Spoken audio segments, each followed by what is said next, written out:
Hey, you! What you gonna do? Hello and welcome back. This is Philip. Today we're going to be reacting again. And I don't have my trusty microphone with me anymore because I completely wrecked my interface that I used to record with. So the input of the microphone is completely destroyed because of me, thanks to me. Thank you very much, me. Good job, well done. But we're gonna continue without it, even though sometimes it's just so hard. You know, Bob Ross once said, we don't make mistakes, we can only make happy little accidents. So today we're gonna be reacting to the art of Jesper, Ejsing, and I think you're supposed to pronounce it like that.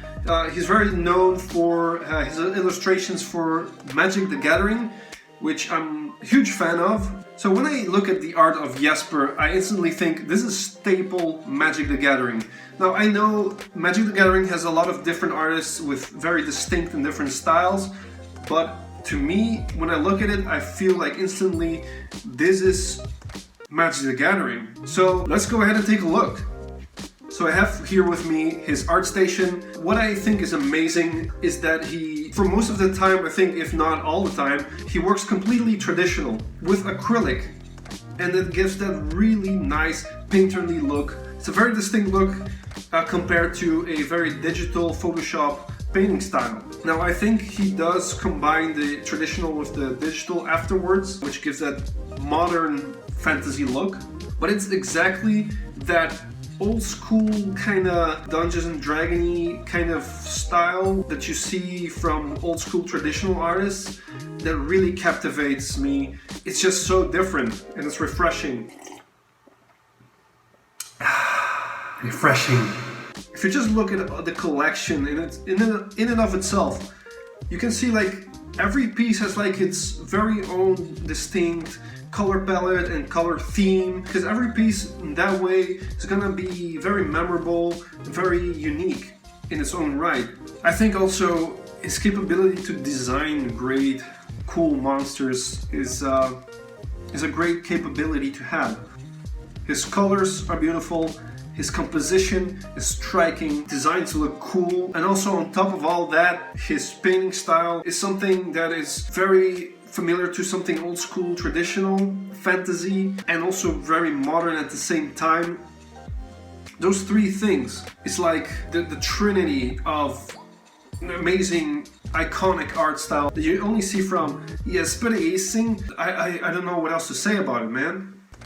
If you look at this piece, for example, I think it's crazy the amount of movement he can convey into his illustrations. There's a lot of things going on, different heads from the same monster. It's like really conveying the idea of like a huge Hydra monster with different heads, and all these heads are like moving around and they all have their own unique face and characteristics, and it really conveys that chaotic movement that you would have with a multiple head Hydra monster.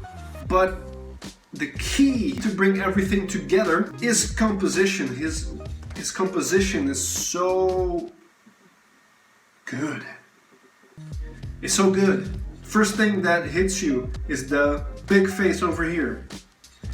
Then you're gonna look at all the other faces here, here, here, and the smaller ones is forming like a spiral for you to go deeper, deeper down into the detail rabbit hole. So the composition is there for us to navigate through the painting. If there's too much contrast everywhere, too many focal points, too much detail, and we don't know where to look at, that's not good. In a way, we, the artist, must navigate the viewer to what they need to see. Us as the viewer, we need that. We need that guidance. You don't want to look at something that's really hard to see, or is difficult to see, and that's why composition is super important. I absolutely love this one. Not only is it a cool badass design, it's a queen bear. Like the colors, man, the colors. Leave some good color themes for the rest of us, man. So when you're painting an illustration, you're thinking about contrast in many different ways. Not only between the lights and darks, but also in contrast in colors. And he does that so well here, like the blue background versus the orange face. And we all know blue and orange are complementary colors, so they work very nice together. The way he paints the trees, the grass, it's painterly to the max, and I love to see it. It makes me a little bit horny. I love the way he creates characters that look completely unique within some, well-known fantasy tropes, fantasy lore that has been established and we all know. This is how I look like when I want to steal his skills. Give me your skills, Jesper.